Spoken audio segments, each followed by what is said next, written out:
San Francisco, it's Rex Broadcasting Wrestling Observer with Dave Meltzer and Bryan Alvarez.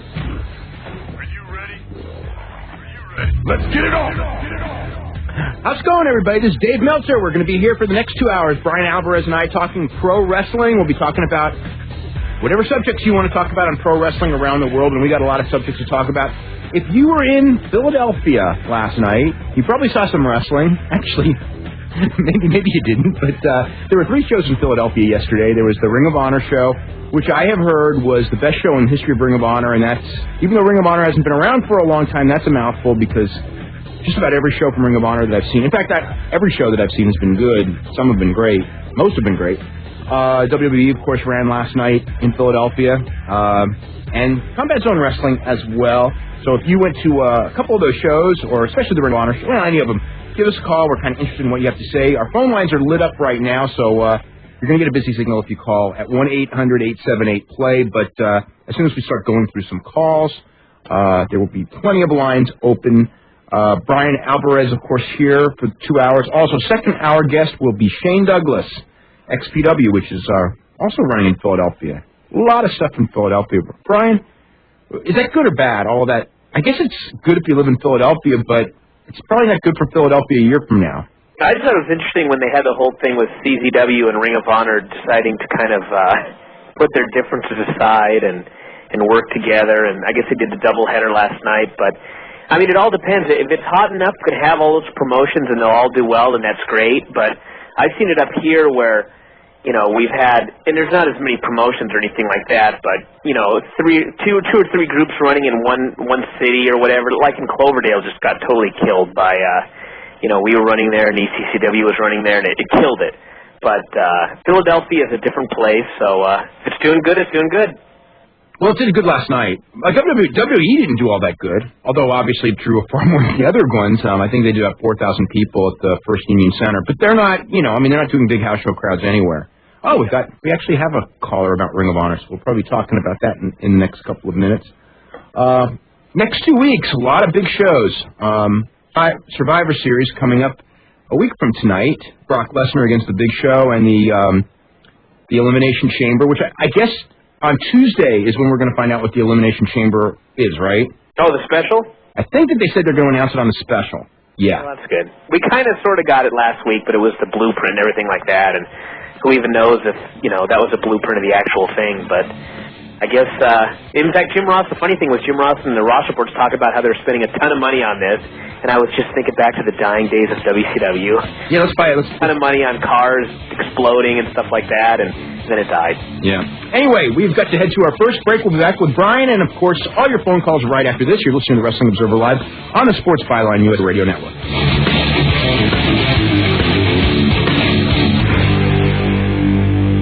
Okay, welcome back to the show. I'm Dave Meltzer, editor of the Wrestling Observer Newsletter with Bryan Alvarez of Figure 4 Weekly. We're here for 2 hours every Sunday night from 10 p.m. to midnight Eastern, 7 to 9 p.m. Pacific Time with Wrestling Observer Live. Of course, Shane Douglas will be with us in the second hour. We were talking about some of the shows that were coming up over the next 2 weeks. Of course, you know, I guess that I should be used to it, and I actually kind of am by this point. But it still perplexes me that here we are 7 days away from Survivor Series, and officially they have announced 3 matches, one of which is a women's hardcore match with Trish Stratus and Victoria, which nobody really cares about. We have the 2 title matches. I mean, I'm presuming we're going to have the 3-way tag team title match for the SmackDown brand, which will, you know, probably make it a great show. I guess they'll put the cage on last. They have to. The elimination, because you can't put Brock Lesnar and Big Show on last, especially from what I hear about their house show matches. And I'm pretty sure they're going to be doing Jamie Noble and Billy Kidman for the Cruiserweight title, but that hasn't even been announced yet. See, that's 5 matches, so they probably get 2 more in there announced over the next couple of days. You know, Bubba Ray Dudley and people like that. You know, just maybe some fill-in stuff. Maybe some type of elimination tag. You know, the traditional Survivor Series match. Maybe they'll do something like that. Yeah. I think WWE is just, I think that they believe that everybody's just going to buy their stuff anyway. They can't believe that you know, there was a time when the numbers justified that thought, but the numbers have not justified that since, the summer. Well, I understand that, but when you look at it, there's no other explanation for why they do this stuff. Why would you only announce 2 matches? Because they're not organized. It's like, hey, W1, which is the other big show that's coming Sunday, we're 7 days away from that. They've only announced 2 matches, too, and that's a show that, quite frankly, those matches should have been announced a month ahead of time, because when you're having mixed matches, you've got to, sell people and hype the intrigue of, these guys that never meet each other, like, K1 guys or Pride guys against pro wrestlers. And just throw them in at the last day, there's not enough time to build intrigue. I mean, that's, But how can you do this over and over again? You know what I mean? Everyone is the first time that they've ever just announced 2 matches. They do this every single month, and business keeps getting worse. And at the house shows, they're still not doing those local promos, even though house show business is getting worse. Actually, you know what? On the house shows, they're actually they don't do local promos on television, always. I guess it varies by market. I'm not sure, I think that they kind of think that buying time on SmackDown is too expensive in many markets, which is kind of weird because that is your target audience. They do promos in a lot of markets with matches, radio stations, but that probably hits... That doesn't work because... You're hitting such a... It's still dying. Yeah, and it's hitting such a small percentage. I mean, you're hitting such a small percentage of your viewers. I to this day, I can't believe that, like, every Saturday night when I watch Velocity and Confidential, leading up to whenever they come to town, that they don't even, promo that they're coming. You don't buy something on TNN. How expensive is TNN from 10 p.m. to midnight? It's got to be, and you're hitting on Velocity and Confidential, you're hitting your real hardcores. I mean, the people who are watching that, those are people who are willing to go to house shows. Yeah. In a lot of cases. Why would you do a radio ad that's just going to go to, 10 million people, the majority of which are not wrestling fans, and then you've got these wrestling fans watching your TV show, and all you're doing is announcing a date. I mean, even EMLL, they'll have that little crawl at the bottom of the screen where they'll announce the dates, who's going to be on the show, all of that. WWF does none of that. It's just, we have a show coming up, and you'll buy a ticket. And no one does. And no one does, yeah. Speaking of which, did you see Confidential last night? No, but I heard they did not air the Scott Steiner thing. They didn't air the Scott Steiner thing. That Confidential was... I thought last week was like... when last week was over, it was like they've quit on this show. I mean, you should have seen last night. I mean, talk about quitting on a show. They had 2 segments on Rico as a police officer, which actually I liked. Only no one else is going to watch. But no one's going to watch it because, one, they buried Rico so underground that no one cares, and number 2, it totally undermines his character in so many ways. Yeah. You know what I mean? I just laughed last week when I got the ratings and the final quarter did a .33. Hey, I don't think it's going to be... Well, last week was a repeat show, so I could see that, people turning up. But last night's won't do appreciably better, because that was just a show. They did talk about the blind date stuff for a few minutes, and it's funny is, if you read The Observer this week, which people who get The Observer, you'll be more interested in Blind Date than they did hyping it on their own frickin' TV show. Well, that's because they're not going to bury Jackie Gaeta like you did. Yeah, that's true. Have you read that? Yes, I did, and I want to see Blind Date very bad. You must watch it. It's Friday the 15th with Jackie Gaeta. Isn't hers on Wednesday? What?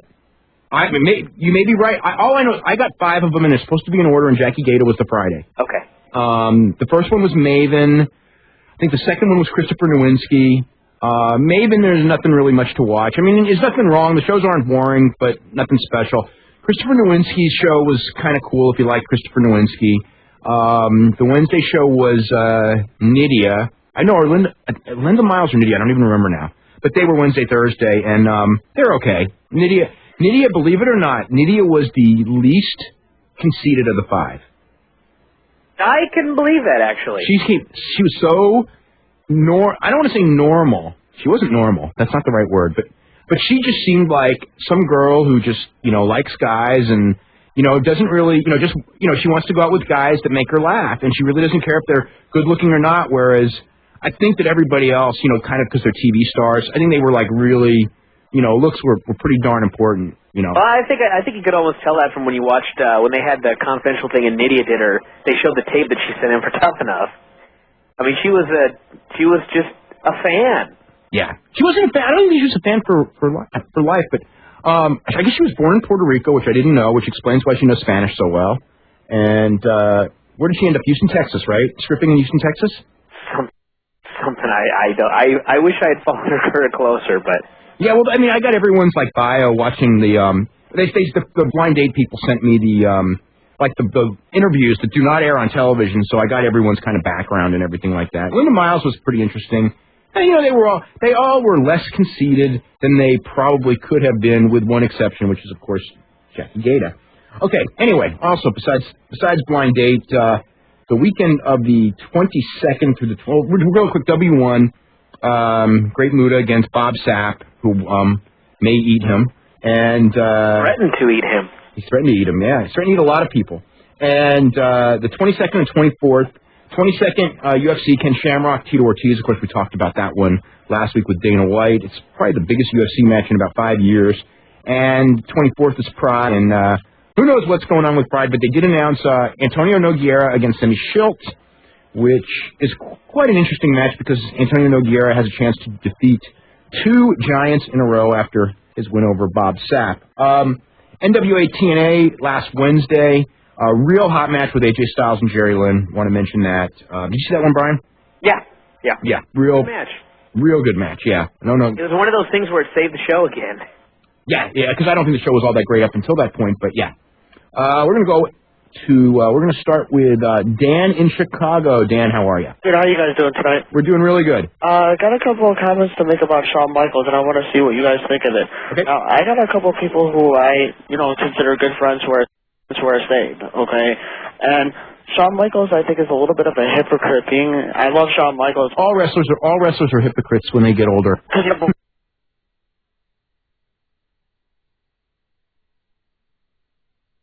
Yeah, but what happened, the day after the pay-per-view with the...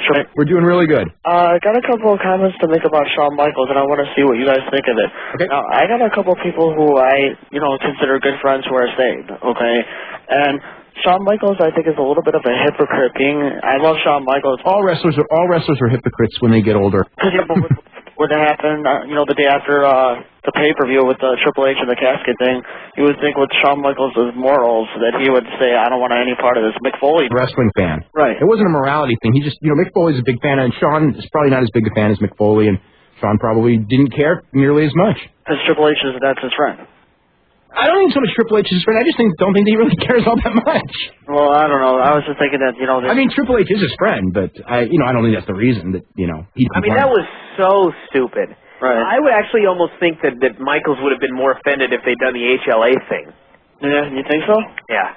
Okay. I don't know, but I'm just saying that was more like something real where they were really humiliating people as opposed to this, which was just so dumb. Okay, but here's the thing. Okay, Shawn Michaels has never walked out on principle for anything. He's walked out for many reasons. Well, that's this guy's argument that he's a changed man now. Right. Okay, he tells his friends that he is, and I'm not, but whenever wrestlers talk about religion, please be skeptical. I'm not saying, and some of them are very sincere. I mean, I totally believe Sting, is sincere, and he really never wanted to come back, even though he's coming back.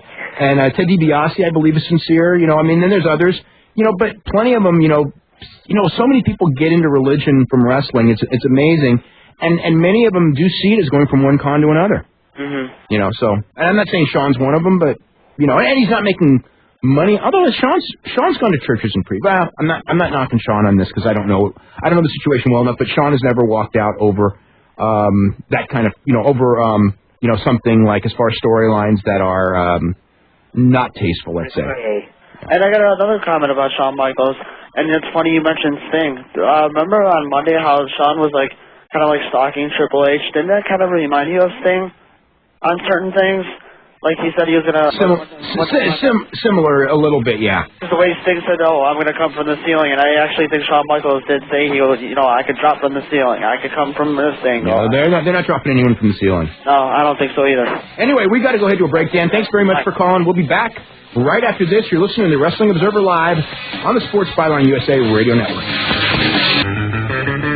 Okay, welcome back to the show. I'm Dave Meltzer, editor of the Wrestling Observer Newsletter. We're here with Bryan Alvarez of Figure 4 Weekly. If you're interested in getting the most detailed information on pro wrestling, you can always go to www.wrestlingobserver.com. We have news headlines up there all the time, but also there's information that has subscribed to both the Wrestling Observer Newsletter and Figure 4 Weekly, both up on the feature section as well as there's other places you can click on it to get subscription information. But anyway, Figure 4 Weekly, which Bryan does, it is the most entertaining read you will have every week on pro wrestling. It's awesome. Best TV reviews. A lot of people who don't even watch Lucha Libre and could not pick Porky out of a police lineup. Oh, yes, they could. That's a horrible example. Yeah, what if he was with Grand Marcus? Well, that's true. By the way, there was one of the shows, I don't know, it was about a month or two ago. You must have seen it, and I actually just watched it a couple days ago. When they were interviewing, was it Shocker and Máscara Mágica interviewing for New Guapos? Yeah. Okay. And they had this guy, and if he was in that police lineup, and people hadn't watched Lucha Libre, he could have been Porky. That's true, they did. They had the thing. Actually, they've had those for weeks now. Yeah. And my favorite is a guy named Terrible, Terrible. Uh-huh. What a great name. Yes. But anyway, also you can get Wrestling Observer newsletter, which is detailed news from all over the world, everything that we talk about, plus a ton more. In fact, this week's issue, we will go backstage at, so to speak, at WF booking meeting, not the one they covered in the Boston Globe, but the one that they were talking about for this Sunday's pay-per-view, and a lot of things that have been said. And anyway, you'll know why things are like they are and why there is no long-term planning, because Vince McMahon always changes his mind. Anyway, before we get to calls, Brian, have you ever heard of the movie Reversal? I've heard of it, but I've not seen it. Okay, see it. That's the one with Kurt Angle, right? Kurt Angle is in the DVD. Kurt Angle, Sting, and Cale Sanderson, and Danny Hodge, and several others, actually, Carl Lewis. They're on the DVD commenting about how much they loved the movie. And the other night, I went to the movies, and I went to a movie that Marianne wanted to see. And it was with Adam Sandler, and it was just... I think it got 4 stars, and it was just not any good at all. I forget the name of the movie, and it's not really important, which shows how much of an impression. So last night... Did she enjoy it? No, she hated it. Okay. So last night, it was my turn to watch a movie, and so I said, let's watch Reversal. I got the DVD, right? They sent it to me for promotional. I didn't want to watch it. And it was like, oh, God, you're making me watch a wrestling movie. Oh, God. And she loved the movie. Absolutely loved it. She thought it was the best movie we've seen in months. And she's not even a wrestling fan. It's more about amateur wrestling. It's more about kid growing up. But I give that guy credit. The guy this is like somebody's labor of love, because the guy who was the star of the movie was also the producer of the movie, and he was writing a movie about basically himself when he was a senior in high school, at 17 years old.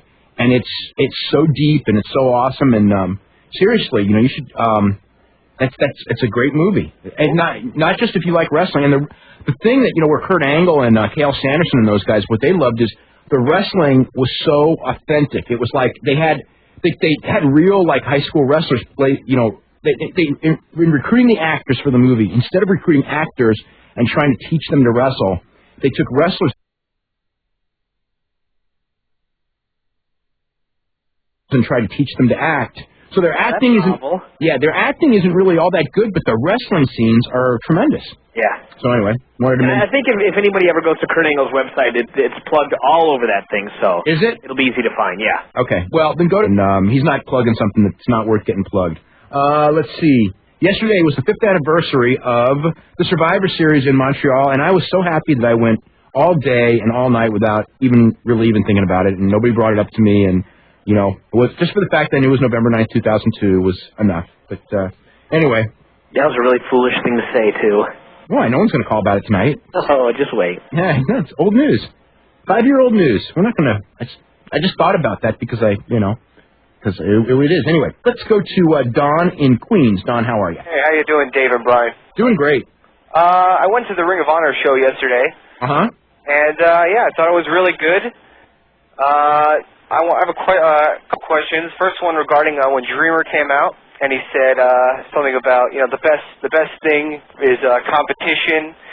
My question is, do you ever picture Ring of Honor, really becoming on the ranks of maybe even WWE someday? Absolutely not. Not a prayer. Why not? They don't have the finances. Their style, while their style is something that's really awesome for people like us. It's a niche style, and a niche style is never going to, even you know what? It's just the money. Money's right there. Unless Rupert Murdoch goes to those guys and goes, I want you on our TV, and even then, they'd have to hire, 200 people, and then the pressure would be on them to get ratings, and they would end up doing the same thing Vince does anyway. It wouldn't be the same Ring of Honor. So no. I mean, even if Ring of Honor put on the greatest shows in the entire world every week, and TNA put on the absolute worst shows every week, TNA would still be closer because they've got the money.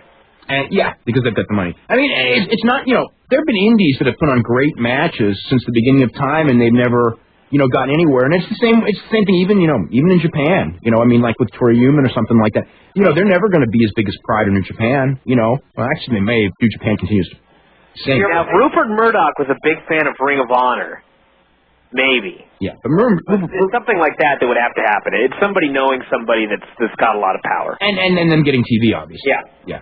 Do you ever think like a sports-style presentation of pro wrestling will ever really become a major player?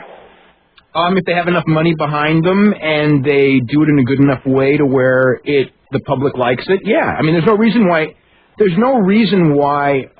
If you have a great promoter, he should be able to sell a product mix if he's consistent with it, and if you have enough of a public, it's a hard thing. But Sam Mushnick did it for years, and he never. Do you mean like a sports style as in WWE where they present it like a sport, or do you mean like work UFC style? I mean WWE where they present it, not like. Do you mean like Japanese, like All Japan style? Yes. Where there's no the BS storylines and stuff. If you have a TV guy behind it, the BS storylines though still are a lot of the reason for the TV ratings.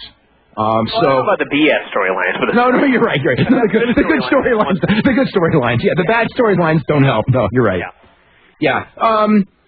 I mean, if you have a great promoter and you have great television and great athletes there, you could do it. Again, you'd have to have some name marquee guys there. To kind of give it the credibility at the start, and young guys who could kind of take the ball, and it's possible. But again, you got primetime TV, yeah, it could be done.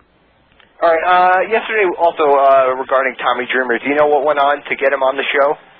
It was one of those things where I think he was going to come to the show anyway, and they asked him, or he suggested doing something like what he did. Most of it was his idea, almost all of it actually. And they contacted, I think Rob Feinstein contacted Jim Ross, and the basic gist was, he can do it as long as he doesn't take a bump. So. All right. Thanks a lot, guys. So that was the deal. There's a lot of internet speculation that was like WWE, what's the word? Like making good because they pulled Spanky from the show, but one had nothing to do with the other on that account. Let's go to Bryan in Oakley. Bryan, Oakley, California. Yeah, how's it going, guys? Not too far from here. What's going on? Yeah, not at all. I read on the Law's website that Saturn and Godfather are going to WWA. Yes, they are. In replace for Scott Steiner. Is that going to look like? Is it going to be like a permanent thing since their contracts are up in a while? No. That's just for this tour. For the 2-week tour from November 29th to I think the other one's December 13th, but whatever it is, that 2-week tour. And that's not like going against any other contracts, or WWE's no. Well, WWE, if you notice, Perry Saturn and Godfather are not working any shows whatsoever, so right. it's this may actually be permanent. Yeah.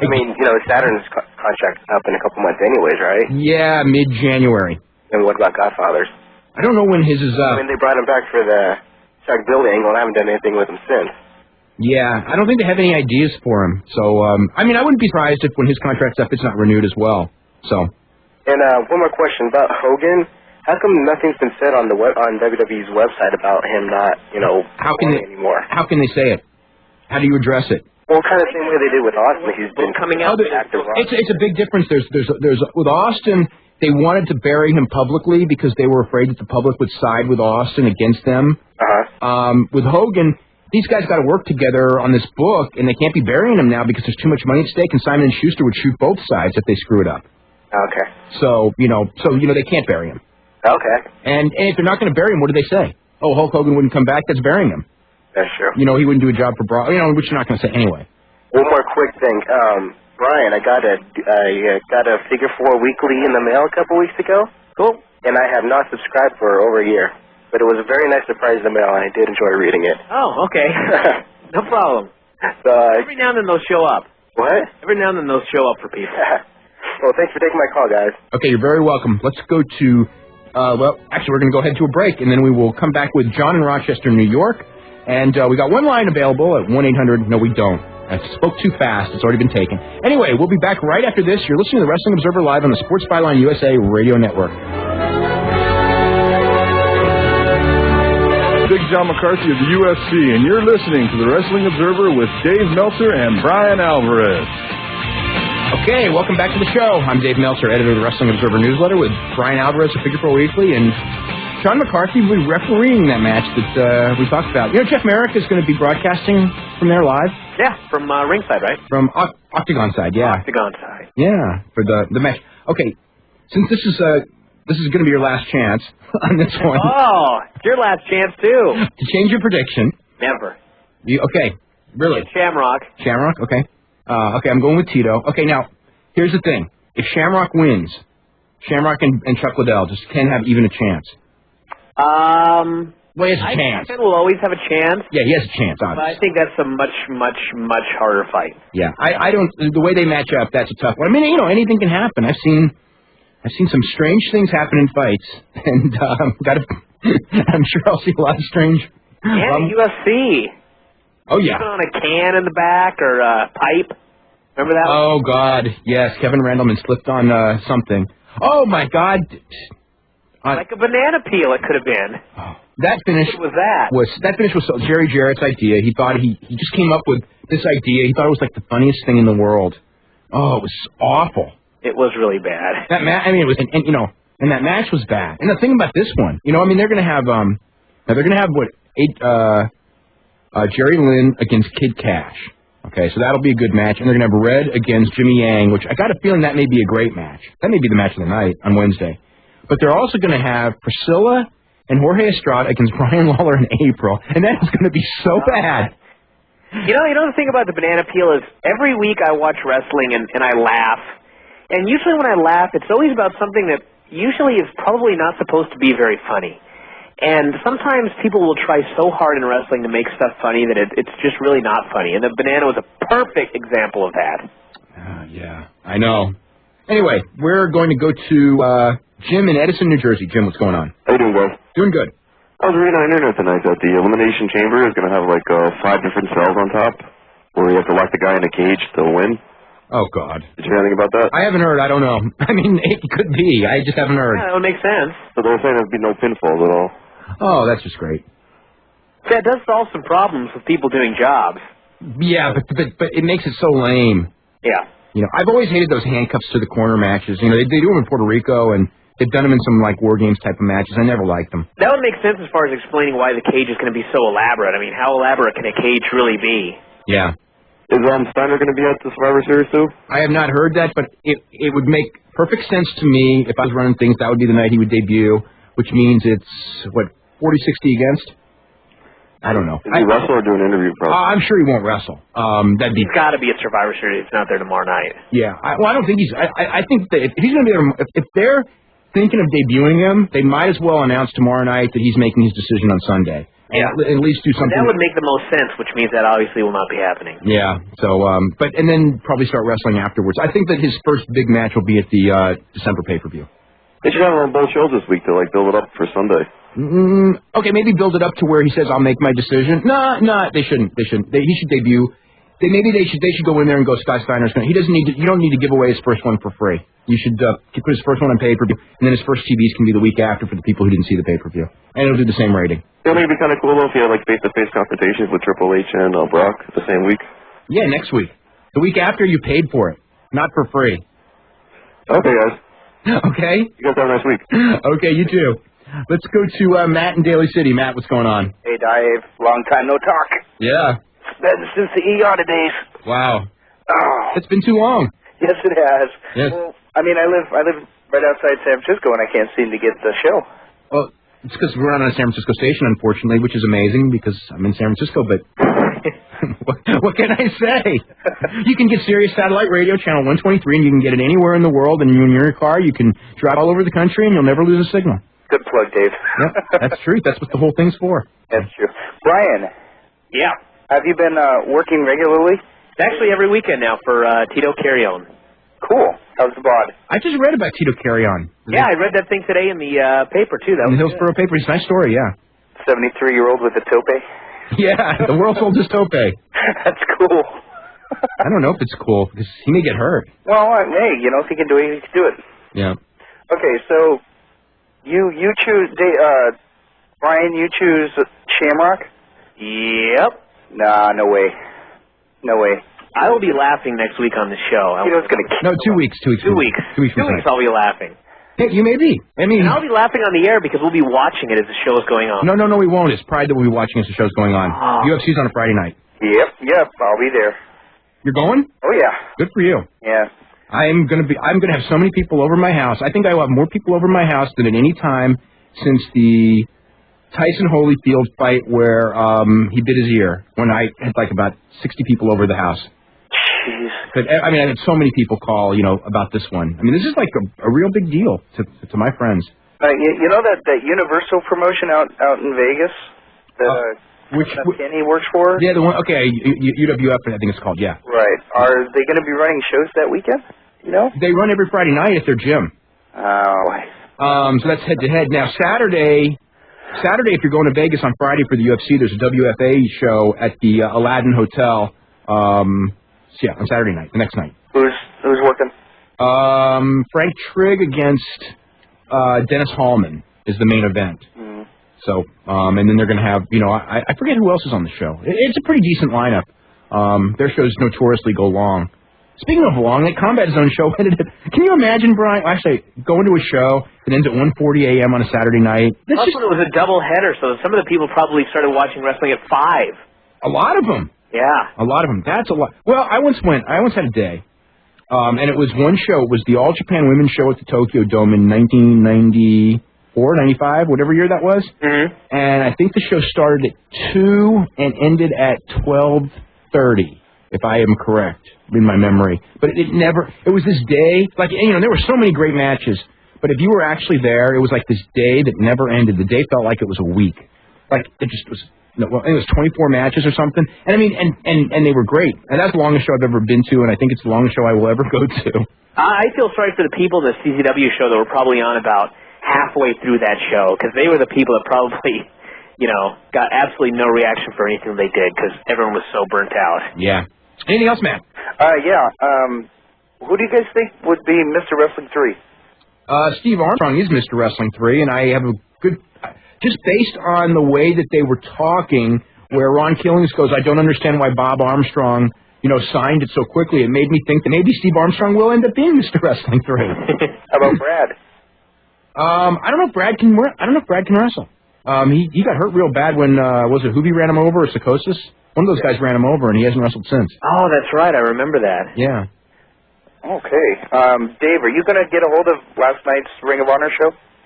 I am certain to get a tape of it relatively soon, yes. Okay, yeah. No doubt. Is there any chance that they're getting national TV? No. Not now. No, there's no chance at all. The way I see it is... They're actually thinking of giving up their TV because they don't think it's helping them. Well, I think they're one money mark away from, getting big. Well, everybody is. Everyone is right. I mean, from their product. I think they have a great product. That's what we need. I mean, I'm it's to the point where I tape the WWE shows and I fast forward the garbage. And then fast forwarding sometimes on Monday. On Monday, but hey, I'm not going to knock WWE because we've had how many straight weeks of SmackDown been great? I mean, like 8 weeks in a row. So what the hell? I mean, Raw. I suffered through Raw again on Monday, and I'll suffer through it tomorrow. But what are you going to do? Yeah. Okay. Who's going over in the Elimination Chamber? If I was booking, it's Booker T, but I'm not booking, and I think he's got no prayer. Mm-hmm. So if I'm predicting, Shawn Michaels. You really think so? Possibly. I mean, Bryan, if you were booking Bryan, isn't that a good pick? If it's not, okay. It ain't going to be, I guess it could be Van Dam. It isn't going to be Jericho. Yeah. It'd be stupid for it to be Kane, although it could be. I don't think it'll be Booker. So you're left with, realistically, RVD maybe, slim chance, but they buried him a lot. Hunter, which don't you think it'd be stupid for Hunter to beat 5 guys?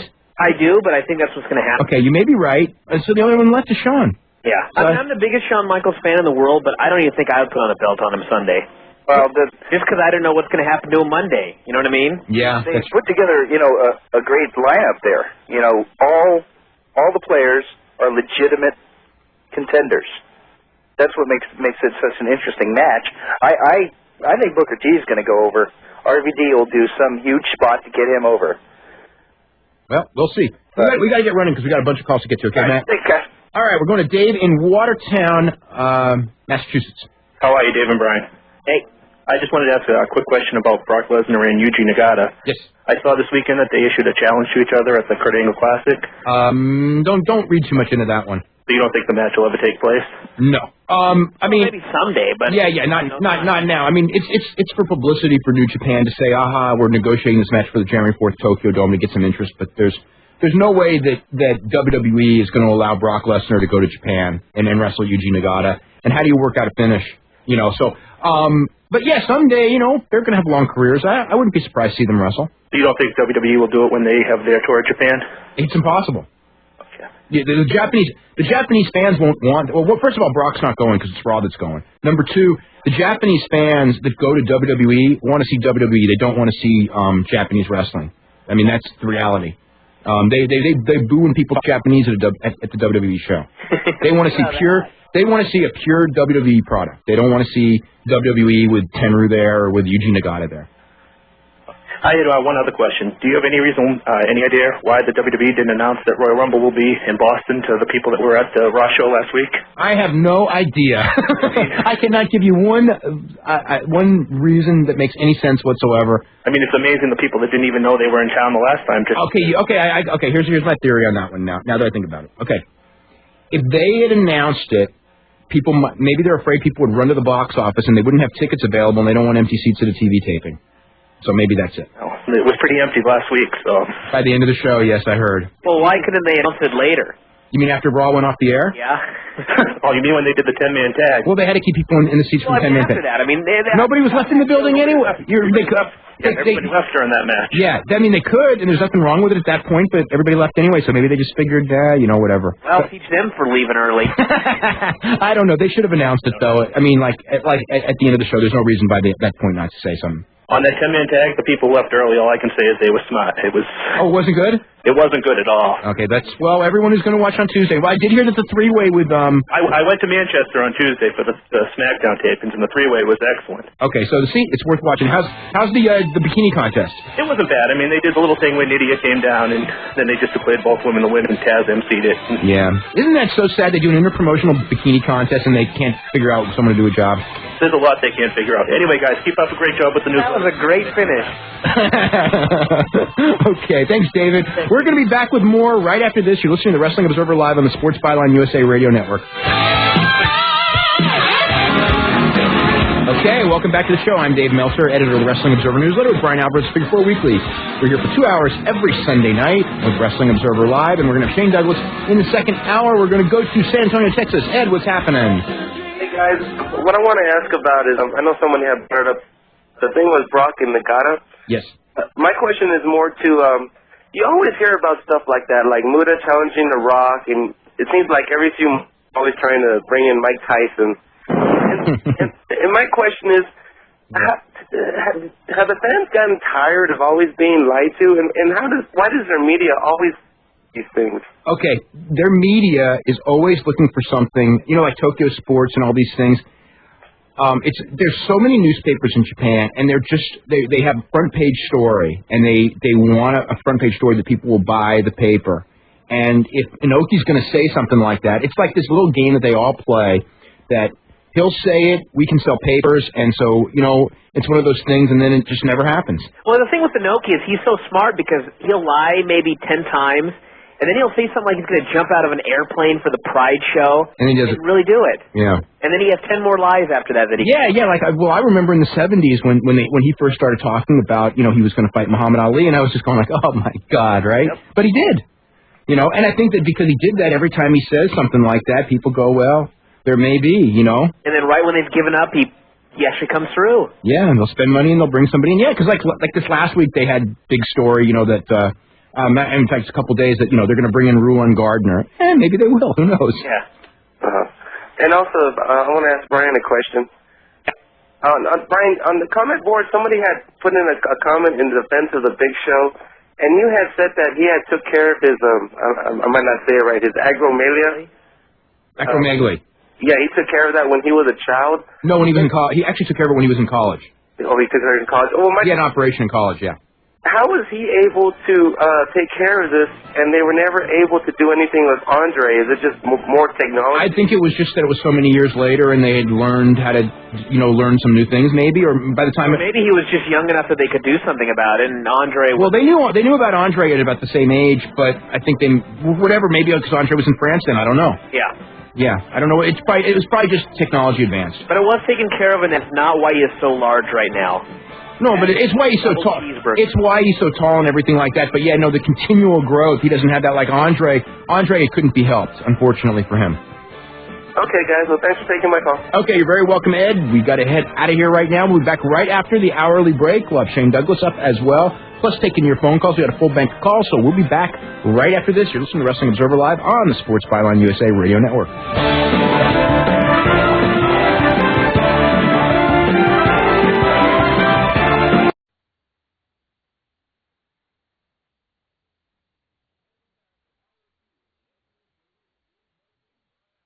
Are you ready?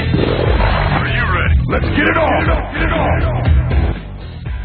Okay, welcome back to the second hour here on Wrestling Observer Live. I'm Dave Meltzer, editor of the Wrestling Observer newsletter, with Bryan Alvarez of Figure 4 Weekly, and we're here for 2 hours every Sunday night. And I'm going to head to Deerfield Beach, Florida. Alan, what's going on? How's it going, Dave?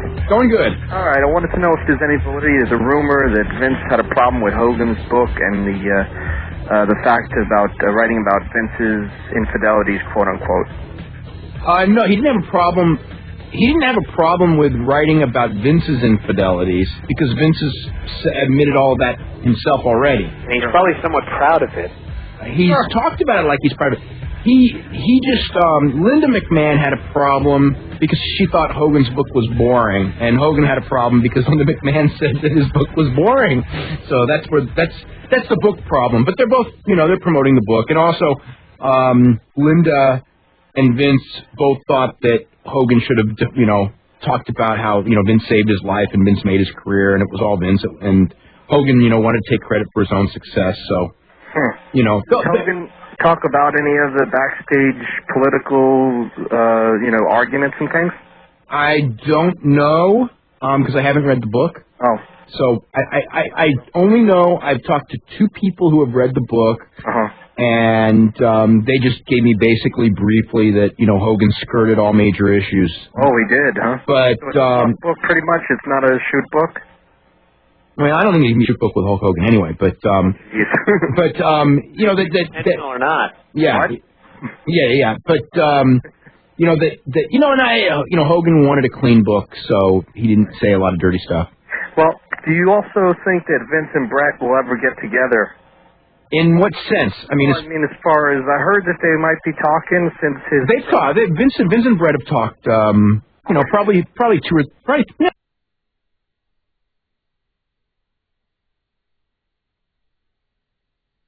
probably 3 or 4 times in the last couple of months. Yeah. I would guess maybe. Heals all wounds, huh? Well, what are you going to do? The guy had a stroke. You want to wish him well. You know what I mean? Right. Everybody, like the Road Warriors, talk about Vince. If you ever see our. Well, I'm sure when they said it, they believed it. The only thing is they'll still work. They'll still work for him because he's the evil person who's the only one that can give him a job. Right. So what are you going to do? Hogan's coming back. I asked you a lot of questions. Is who coming back? Hogan. Someday I believe that he will, but no time soon. There's a lot of friction there, huh? This week there is, yeah. Can't be a work? That's not a work. All right, thank you. No. All right. We got to go ahead to a break right now. We're back with more right after this. You're listening to Wrestling Observer live on the Sports Byline USA Radio Network. Okay, welcome back to Wrestling Observer Live. I'm Dave Meltzer, editor of the Wrestling Observer newsletter, with Bryan Alvarez of Figure 4 Weekly. We're going to be joined in just a couple of minutes by Shane Douglas. We're going to start going back to the calls in just a second. Bryan, I got one for you. And this match may actually take place on December 7th in K1. Bob Sapp against Jerome LeBanner. Who do you think's going to win? If they have that match, which it could happen. I think that if they have the match, that would have meant that Bob Sapp would have had to have advanced in the tournament. And Jerome. Well, yeah, but I think Bob has a harder time with conditioning than Jerome LeBanner, so I think LeBanner will beat him. Yeah, well, it depends on punishment and things like that, but I would agree with you on that. Let's go to John in Springfield, Illinois. John, what's going on? Hey, guys. Hey. Couple questions about Tough Enough. I don't know, did you guys see the last episode of Tough Enough? I did. You know, it was really ironic for Al Snow's ending comments talking about how, in two ways, about how they, I think it was Craig, was that the guy's name? Which one? The 6'11" guy they cut? Chad. Chad, that's right. And he was talking about, well, you know, in this business, you can't just have the gimmick only. You have to have a personality and everything, and you have to, you know, you have to work in the ring and everything like that. And they're put Big Show as part of the co-main event for Survivor Series. Yes, well. Yeah. I don't know what to say about that. Well, I think the whole thing is Tough Enough when I watch it and when I watch all the people getting cut and everything like that.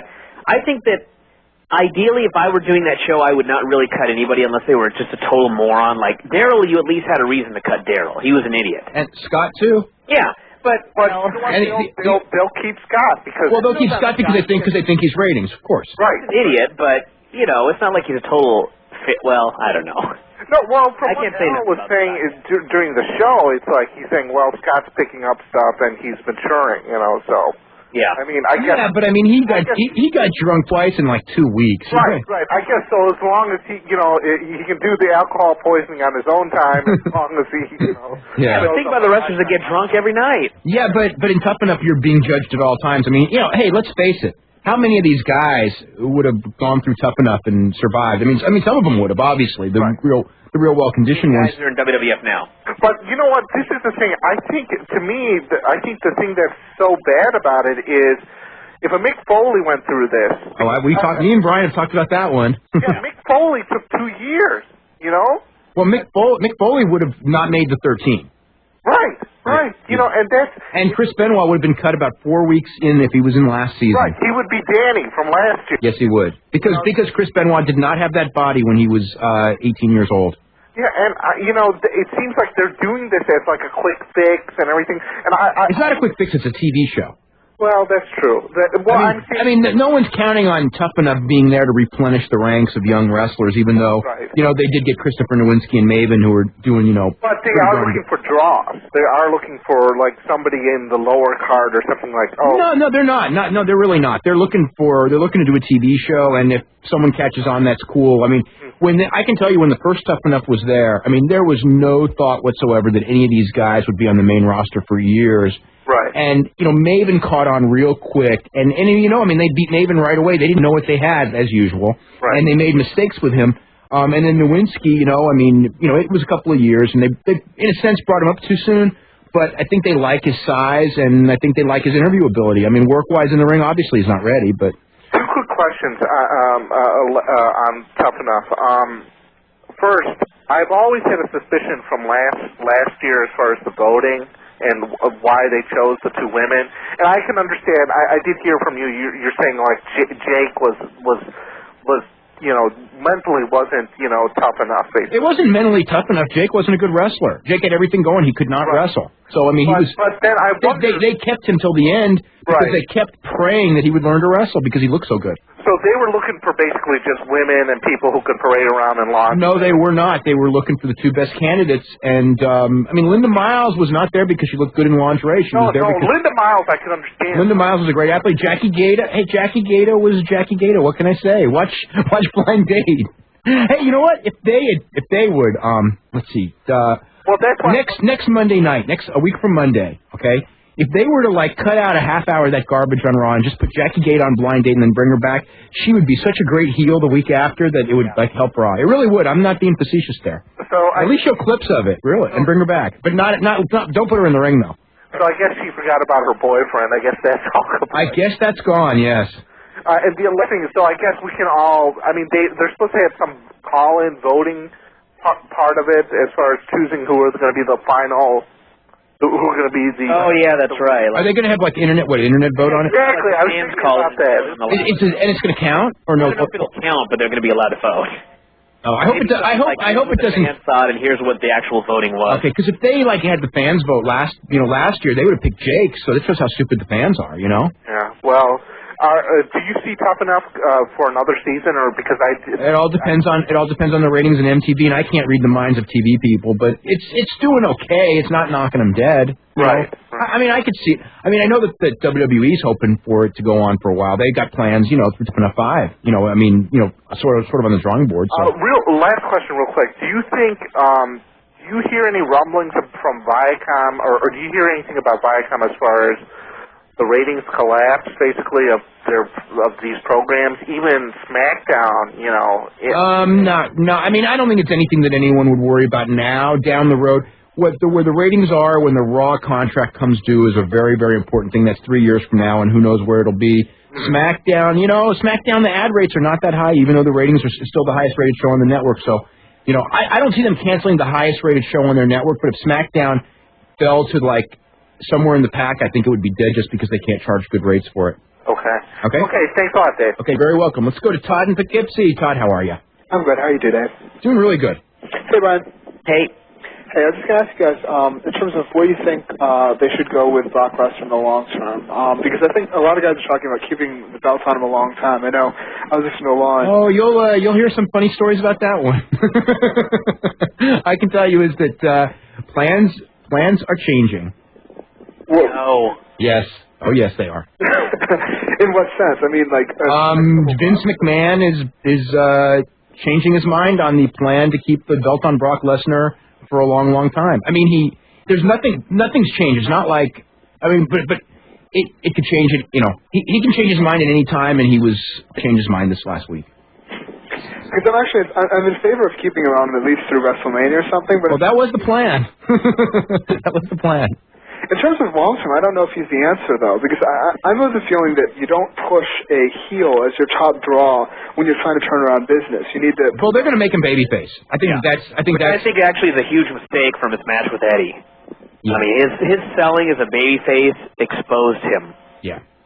Yeah, and I'm totally with Bryan on that one. That's the problem. I don't think Brock Lesnar is a babyface. He's not now. There's a day that he will be ready to be a babyface, but we will all know it, and then they should do it about 4 months later because the people need to be begging for it before they do it. Yeah. But what it is ever since he got cheered as Rock, I think Vince in the back of his mind is like, oh, this guy's a babyface.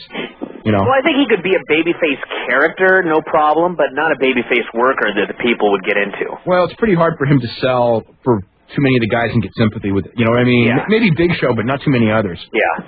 It's also a problem with the babyface draw because people will point to Goldberg, but Goldberg still was going up against sort of guys that were larger either in stature or in terms of just sort of their aura, with like the Hogans and the Nashes and the whatnots. And I think with Brock, if he overwhelms everyone, it's hard to get behind him in the way you can like a Booker or an Edge or a Benoit in that sense. Well, the problem is that they've killed so much of their talent, and there's just I don't know. I think that they've got to make. I would just do away with the brand extension. I mean, I would do the two shows, and I would have different talent on each show, but I would give, not have it so like there's a dividing line, so at least these guys can get new opponents, unless they have some brilliant story with Eric and Stephanie that they just need to keep going, and they know is going to pop business. But I sure don't hear it, so I don't know that they got it. I hope maybe they'll luck into it down the road. Yeah, I don't think the brand extension is working, but I don't know about blowing it up, just because I think every time they blow it up, it kills business. Every time, they keep on... another restart. Well, they're going to do another restart anyway soon enough. But I know, I like, as a fan, the idea of the brand extension, but I look and when I see it's so they have so limited main eventers, and I mean, the whole deal when this brand extension started is like now we're going to be able to create new stars, and except for Brock, who was going to be a new star, whether they had a brand extension or not, who have they created? And I mean, look at like the Van Dams and the Jerichos and the Booker T's and all those guys that were supposed to get the big push with a brand extension, and I think they're all worse off. Well, that's because they're on Raw. Yeah, I mean, I don't think it's so much a brand extension. It's just the dude writer. I don't even know if it's Brian Gewirtz. I don't know whose fault it is, but just a mess of wasted talent. Yeah. Yeah, absolutely. I totally, like, a lot of people are complaining about how, like, Raw doesn't have the same talent as SmackDown, and while it doesn't, I think that they certainly have enough to make a go of it between, you know, Booker and Jericho and RVD and... Well, if they had protected them and built them and done, yeah, but, I mean, they've made everyone, like, kind of boring and they made the whole show, you know, so hard to watch that everyone kind of gets, you know what I mean, painted with that bad brush. Yeah, absolutely. Okay, you guys take it easy. Okay, Todd, thanks very much for calling. We'll be back. We're going to be back with Shane Douglas in just a couple of minutes. You're listening to the Wrestling Observer Live on the Sports Byline USA Radio Network. Hey, welcome back to the show. I'm Dave Meltzer, editor of the Wrestling Observer Newsletter with Bryan Alvarez of Figure 4 Weekly, and we are joined by, from Pittsburgh, Pennsylvania, Shane Douglas. How you doing tonight, Shane? I'm doing great, guys. How you doing tonight? We're doing really good. We're doing really good. One of the things... You got the advantage on me. It's a lot later here than it is there.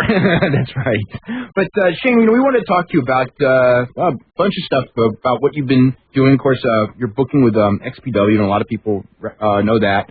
Right. Over, like, you know, you're very outspoken as far as the wrestling scene. You know, how do you look at, you got a lot of friends that are in WWE and a lot of acquaintances, and that are kind of on the independent scene. How do you kind of see the business in the United States right now? I've seen it in a dismal state. I mean, you know, when you start to see necrophilia being played out on a professional wrestling scene, I can only shudder at what I'm seeing. I mean, I don't want to sound like Mr. Prude or pious or anything, but, you know, there are kids watching this program, and when we were with ECW, we did some pretty outlandish things, never touching necrophilia or anything approaching that.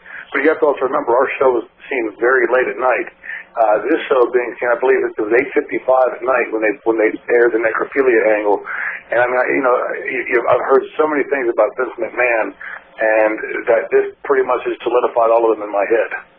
You know what? You know, you've worked for him in the past, and you've been around the business for, you know, just about 2 decades now, almost 2 decades. Right. You know, I mean, nothing that happens at this point, I guess, surprises me that much when things are down. You know, I mean, he's going to go to anything. So I think we've seen that.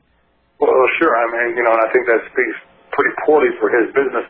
Let's face it, with the talent roster that they have, and it's an impressive talent roster, if their writers, including Paul Heyman and the rest of the gang, can't think of something more genuine and more authentic than necrophilia and some of the other stuff they've been doing lately, then shame on them. I mean, it's time for Vince McMahon to shake the tree loose a little bit and get rid of some of that dead wood and go to something new, because let's face it, I don't think those type of angles are going to be what brings this company back. But from XPW's standpoint, keep playing them out. Do necrophilia and everything else down the line, because I think those wrestling fans that are disenfranchised, no pun intended, will come looking for us very similar to how they did in 1992 and 93 when they started looking for ECW. You know, when you know you're with XPW, and it's been very much of a controversial promotion. What in you know, like you were for a while there, and you kind of disappeared basically because of your WCW contract. Right. And what happened, and what made you go the route of XPW as compared to, you know, whatever else was out there, whether it be the Jarrett thing or you know, just going independent because you have a pretty big name, and you at least for a while, you know, you could have done pretty well in the independent scene. Well, to be quite honest with you, it was sincerely what I saw the nature of the business. I looked around and I thought, I looked at NWA TNA, and I'd spoken with them the better part of a year, you know, and knew that they were going to be going on pay-per-view if it came to fruition.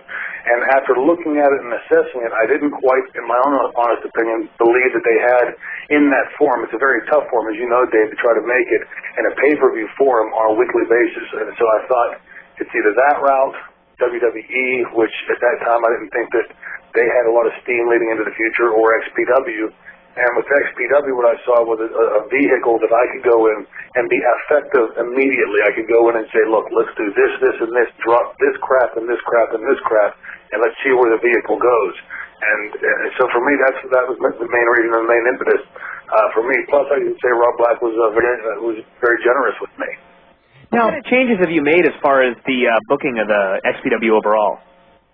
Well, I think one of the things that I've done first and foremost was to try to get some of these guys pointing towards their skills and their assets. I mean, if you look at the program before I came on board, a lot of the guys was being thrown out there in blood and guts and barbed wire and light bulbs and shopping carts and whatever else.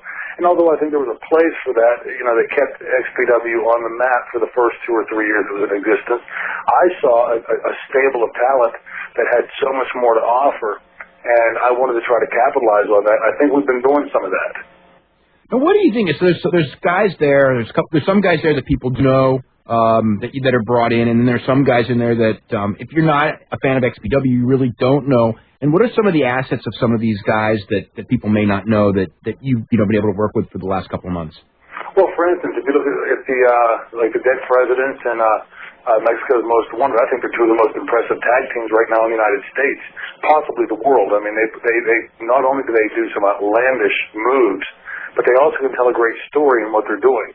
See, that's what I look for whenever I look at a wrestler. Someone will come to me and say, hey, what do you think of this guy? He was on last night. I saw him do the Triple Lindy. Well, the Triple Lindy doesn't mean anything to me if you can't put it in perspective to where it tells a story in the match. The Dead Presidents and Mexico's Most Wanted have been able to do that.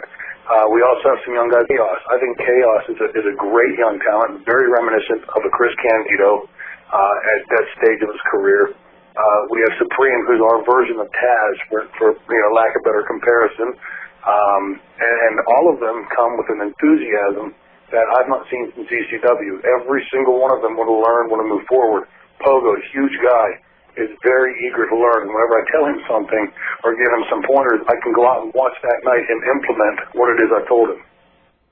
Now, travel-wise, schedule-wise, and things like that. Right now, it seems like you're doing about one show a month in Philadelphia. Is there plans on expanding, getting TV in new markets, things like that? What's kind of what are kind of the plans going forward? Absolutely. In fact, we start television tomorrow in New Orleans. We've just finalized that deal. We're very close to finalizing television in Pittsburgh. We're very close to finalizing television for New York. Today it's not an easy sell because of what Vince McMahon puts out there. Most people, as I'm sure you're aware, Dave, most people equate wrestling with being Vince McMahon and vice versa. So when we go into meetings with some of these TV stations, the first thing we have to undo is to undo the stigma of the WWE. We're not going to do necrophilia, station manager, and things like that. So, what are they? Do they tell you, okay, we're afraid of this, and this, or what are the things that they're the most afraid of right now in wrestling? Well, they're very, very much afraid of, first of all, wrestling, again, because they're equated with WWE.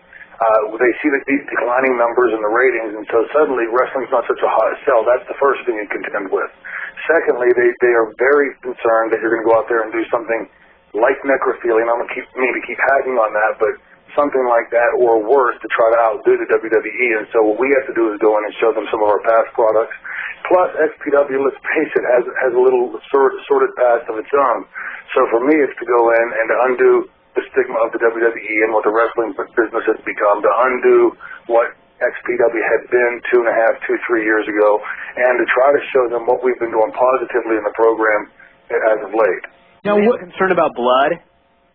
Oh, yeah, very much so. I think since 9/11 last year, everybody's become really concerned about what's going to be put on the air in a sense of violence. And I can't say it's not a bad thing. I mean, I'm sort of eager to show that our guys can go out there and do it without the blood and guts, although I think if it's necessary in an angle, that we'll certainly get to that route. So do you kind of have it where, on TV would be more, wrestling-based, and then for, the XPW tapes, you put the bloody stuff on there? Yeah, absolutely. Yeah, there's, we, again, because the station managers are very concerned with that, we're going to pay attention, and unlike Paul Heyman, who used to sit there and say, to hell with the station managers, it's my program, and would lose stations, we're not going to do that. We're going to game with our station managers and keep them happy because they're going to keep us on the air. Now, you were in ECW right before it kind of went down, and, you were there when it was starting to go down, and, of course, WCW were there pretty much till the end. What did you learn from both of these companies, aside from, fiscal mismanagement, so to speak, but what did you learn from these companies as far as what you think fans don't want and maybe mistakes made in both cases on the way down? Well, I sat back, and I've always prided myself in being a student of the game if that's possible, and I've always liked to sit back and watch what works and what doesn't work. And you're right. In both cases, I saw a lot of things that worked in ECW's case, and I saw a ton of things that didn't work in WCW's case. WCW would have been dead years before it was had it not been for the deep pockets of Time Warner AOL. But I step back and I look and I see what really, when you cut away all the BS in this business, what the fans want to see is talent. They don't want to see somebody who's swelled up and overpaid because he's gassing to the gills, or they don't want to see somebody who's, because he's sleeping with the boss's daughter, getting a big push. I wonder who that would be. Talent. We know who I'm talking about. I mean, the fans, first and foremost, want to see somebody that's going to entertain them. And if you can do that, it doesn't matter if you're sleeping with the boss's daughter, they'll buy it. As far as schedule-wise, how many shows are you guys planning, and what type of timetable do you have as far as doing more of a schedule, or perhaps I don't know if you're even looking at the pay-per-view market? Well, we're not looking at pay-per-view market right now for live pay-per-views because it's such an expensive venue to do. We do have a deal in place to air on pay-per-view tapes, which is a much more feasible money-wise way to proceed. As far as number of shows, we would ideally like to be within the next 6 to 8 months running 6 to 8 shows per month, and that would provide us with enough footage to run a lot better television. I think part of the problem right now we have is by running so few shows is we have to eke out every bit of footage to make the TV, and sometimes some stuff should be cut out and can't be because we need the footage. So by running 6 or 8 shows per month, that will allow us to tape at least three shows, sometimes 4, and will give us an optimum number of pieces of footage that we can use to put together a great show each and every week leading into the next month. Okay, Shane, we've got to head to a break right now. We'll be back with more with Shane Douglas right after this. You're listening to Wrestling Observer Live on the Sports Byline USA Radio Network. Observer Newsletter with Bryan Alvarez of Figure 4 Weekly, our special guest, XPW booker Shane Douglas, who's been wrestling for about 17, 18 years, I would say. Is that about right? Too many. Yeah. You broke in. A lot of people know you broke in with Mick Foley and also with Brian Hildebrand, right? And under Dominic DeNucci in Pittsburgh and everything. And all three of you guys, you all achieved a pretty good level of success in the industry. Mick ended up having quite a hell of a career for himself, and Brian did really well as a referee before his untimely death. And what was it? In most wrestling schools, you get 3 guys. The odds are 100 to 1 that any of the 3 are ever going to get anywhere. And you had 3 guys who all pretty much made it in the business. And I guess part of that's Dominic. But what do you attribute that? I think pure and simple. We all 3 simply wanted it so badly. We would go back at that time. I can remember we would get to the training center about 7 a.m. and we would work out until 5 p.m. and Dominic would have to ask us to get out of the ring. We'd so much enjoyed being in the ring and just wanted to be in the business that I think that was part of it. The second part of it was we had networked where if I had an opportunity somewhere, I would call the other 2. If they had an opportunity, they would call me, and so we sort of networked around like that, and I think it worked well for us. But most definitely the fact that we all 3 wanted it so badly. We all were such big marks and still are, for the business. And Brian Hildebrand, like you said, his untimely death, he was probably the biggest mark for the business I'd ever seen, and I was so happy to see him get his break in the business because that's all he wanted. And, to see somebody have such an early death like that, it was such a horrible thing to see somebody go through. It was really great to see that he had an opportunity to have a really damn good run in the business. One thing since we're talking about him, and, you were at his benefit show and everything like that. Right. How would I say this? I spoke to him a lot over the last year of his life, and what a great guy. But he was someone who, believe me, he had enough to complain about. And if he had complained, it's not something where you go like, oh my God, what a complainer. And he never did. He never, he would talk to me. When he would talk to me, it was never about, my God, I may not be living much longer. It was always like, they're screwing with Benoit, you know what I mean? Right. That type of stuff is like, God, it's like, like the problems with WCW when you were there, and he would just go, God, can't our management get it together? He cared so much about the business. Believe me, if everyone cared as much about the business as he did, it would be incredible business, You're absolutely right. Absolutely. But with now, of course, coming in, what have you and Rob Black? Because of course, Rob Black had a very what can I say? His reputation in the business is certainly far from the best, and he did a lot of things early on, and wanted to be a big time on the internet and a big time heel to everybody. And at what point, when you came in, was like, did you go like, okay, this is what you can do, this is what you can't do, but we gotta kind of go on a straight and narrow because you don't want to make everyone in the world hate you, or at least hate our company, put it that way. Well, yeah, I think Rob, a lot of the stuff that he did was based out of his inability to understand how our business works. And, if he thinks that, just go out and just pissing everybody off on site plays the great heel, that's not the way to do it. You want to piss off the fans that are buying tickets, and that's the one that'll work. But, I think Rob's intentions were well placed. He's like anybody else. Not understanding the business, he came in and wanted desperately to try to do something to make it work. And, there were times, like whenever they did the puppy dog thing last year before I'd come on board, I called him and I said, what in God's name are you doing?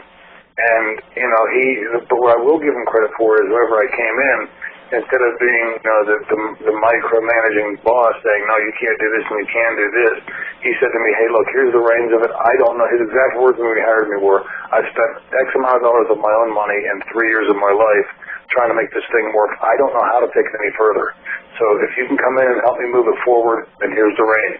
And he's been pretty good in doing that. We've had minor, I wouldn't even say them arguments, but minor disagreements over things. But every time I've said to him, the reason I'm thinking what I'm thinking, and explained to him my business sense for it, he's never once said, yeah, but. He's always said, okay, I understand, let's move forward.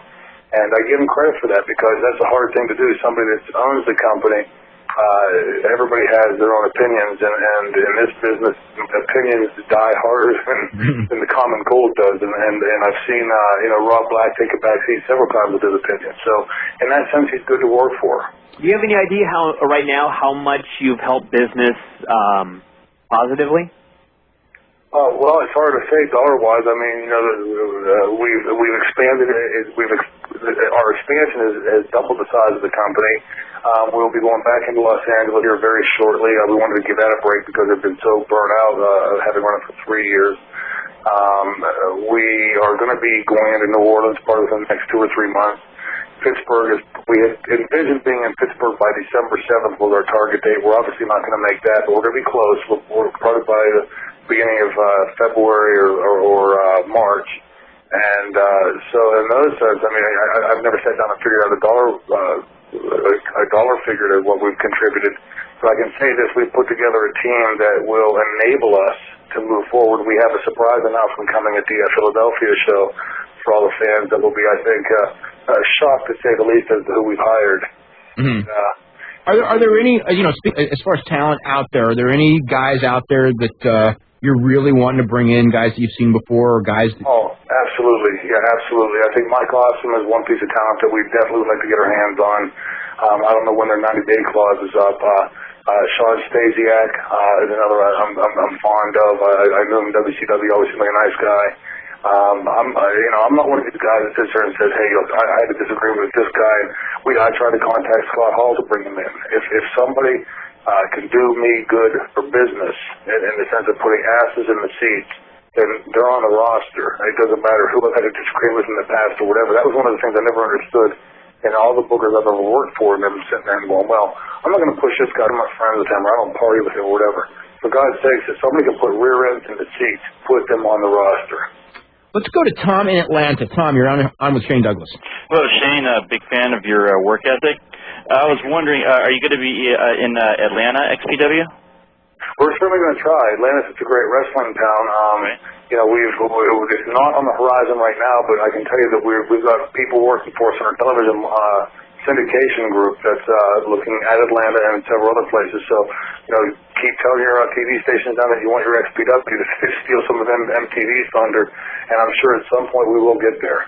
All right. One question: how much is it of a concern of yours that, with like Vince can like he's done so many times before, like pluck your best talent away and kind of like cut you at the knees before you get started. I mean, I know that part of the reason WCW went downhill was because of they had to use guaranteed contracts, and they basically had guys who did no work and got paid. So, is it a concern of yours? I don't think that was I don't think that was Vince's fault. That was WCW management's fault. Right. Yeah, I'd agree with that. But no, the point is well taken that a company conglomerate as big as Titan Sports could come in and chop us to pieces if they wanted to try. The problem is right now they've got to focus on their own ratings, and as they're letting people go, I don't think they can really worry about pulling our talent in. And from the numbers I'm hearing, $75,000 and stuff like that is not going to be the kind of money that's going to lure somebody away. Because when we get up and running into 6 and 8 shows a month, we'll be able to pay that and more to some of our guys. But we are taking steps with contracts and what to try to stop that. But it's from the school of thought. You roll with the punches, and you get up in the morning and you make breakfast out of what you got in the refrigerator. So it's if Vince wants to come in and take our talent, I'm sure there's a lot of talent that he'd like to take because we've got a pretty talented roster. But if he does, we'll simply make do and go out there. He can't tie up everybody out there as he's showing right now by letting people go. So, point well taken. We are concerned about it, and we are taking steps to try to make sure it doesn't happen. Great. I wish you the best of luck. And if you do bring Sean Stasiak in, please, teach him some wrestling moves because Heyman said it best. Vince made wrestling a dirty word, and as a wrestling fan, that's what I most want to see is just really good wrestling action in the ring. Take care. Thank you. Okay. Sandman will be retiring, right? I'm sorry, say again? Sandman retiring or whatever exactly it is on this coming Saturday? Well, he's made it clear to me, at least, behind the scenes, that his body is pretty banged up and sore and doesn't really want to go on. I think, though, if he does take that route, that he'll still be involved in the company behind the scenes. He's gotten to a point where all those years of beatings with the stick and beatings he's given people with the stick have taken their toll, and we'll have to remain to see what happens at the end of Saturday. But I know that he has spoken to me about it, and that he's not really feeling the fire in his belly anymore. What about you? I mean, you as far as like ups and downs and everything like that. I mean, what do you do? Having been to where you've been to stay motivated, in a business that at times, especially in the last couple of years, the business can be pretty depressing. Yeah, it can be, and I think the only thing that keeps me running is the optimism that we can make it better. As I watch, I sit and I really have to force myself to sit and watch Monday night's program, and it's that really keeps the drive in me going because not to sound, a little bit more pious or whatever, but I think that in 1993, ECW started, and I honestly do believe that we really commandeered the wrestling scene in the States through the mid-90s, and Vince followed our lead. And I don't think had he not followed our lead that the wrestling business would have survived and gone to the heights that it did when it did in the late 90s. So I'd like to try to do that again. Save the wrestling business one more time here in the States. One thing, when the business was at its, pretty much low point, which would be, 93, 94, that was when a lot of new ideas came in and a lot of new concepts. A lot of the flyers came in. ECW came in and brought in some small guys, brought in a harder edge, brought in a lot of different concepts to wrestling, which the big guys took, and, it actually created the biggest wrestling boom, short term ever in the industry. One of the questions that I have is, what is the new concept? Because, one of the things when Paul Heyman and ECW did come in with a new concept, some of which had been done in other parts of the world, but when I look around the world, everyone's pretty much struggling with what's the next way to make this business go, and I don't see an answer. Well, I think to me that the old adage in wrestling is don't try to do anything new because it's all been done. I disagree with you in one. I don't think that ECW originated the idea of hardcore wrestling. It had been done in Japan. It had been done to some degree in Florida and in San Antonio before that. Really, if you look at the old UWF, that was in its time frame was the predecessor, I think, of ECW. But I think now what we have to focus on is just going back to what works. I mean, let's face it, pro football today is the same pretty much as it was 50 years ago, and people still watch it. I think people today are clamoring to see some damn good wrestling, and they're not getting it. I sit and I laugh, and this is no disrespect to anybody, but when I watch the girls wrestle on the WWF, it looks like crash dummies. And they just go in there and just throw themselves in any which direction. There's no rhyme or reason to it. Just throw yourself around on the ring. You see the guys go out there and they get, 30 seconds, 90 seconds. I had one show I saw the Giant come out early in the night to save Pat Patterson with a strap. Why in the world a 7'4" guy would need a strap to run off two guys is beyond me. But then later that night he came back out and was a heel. And he was standing next to the guys that he hit with strap. We got to head to a break, Shane. We'll be back with our final segment right after this. You're listening to Wrestling Observer Live on the Sports Byline USA Radio Network.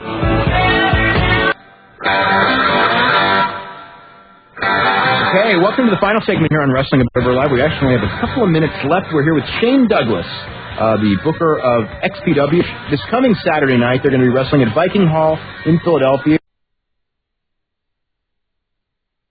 which is the scene of some of Shane Douglas's most famous matches, including the three-way match with Sabu and Terry Funk that many say put ECW on the map way back in, what was that, about 93, 94? 94, yeah, February of 94. That's right, early February of 94. With those, I think everyone that saw that remembers those interviews. It was that match, and then the interviews that you and Terry Funk did afterwards that really made people take notice of ECW. It had been around for over a year, but that was the one where it was like, it kind of became Major League, I think, through that. Yeah, and at the time that we did it, I think I could, looking back at it, you could almost feel at the time that was putting us on the map because there was it was so genuine coming out of the match, and then what we did afterwards, it just flowed so easily. And, Terry was so good to work with at that point, and Sabu did the same. That, during the course of the match, I didn't realize how good it was. You get tired and fatigued. And I remember laying on the apron at the end, and I was almost disappointed that we didn't do better. And Sherry Martel came over and she said, "My God, look up. And I looked and the crowd was giving us a standing ovation. And I think it was at that point that I really started realizing it, and then going back later and looking at the tape afterwards and seeing how special the match was. I want to see if we can get Corrosive in Sudbury. You got like about a minute, so just go real quick. Actually, got about 20 seconds. One quick question. Okay. Go ahead, real quick. Shane Douglas sucks, and XPW is really gay. Well, that was your chance, and it was already over. Anyway, Shane, I'm sorry for that one. We are totally out of time right now. I want to thank you very much for joining our show, and we will be back next week with more Wrestling Observer Live, and we'll be seeing everyone Sunday night, 7 p.m. Pacific, 10 p.m. Eastern. You're listening to Wrestling Observer Live on the Sports Byline USA Radio Network.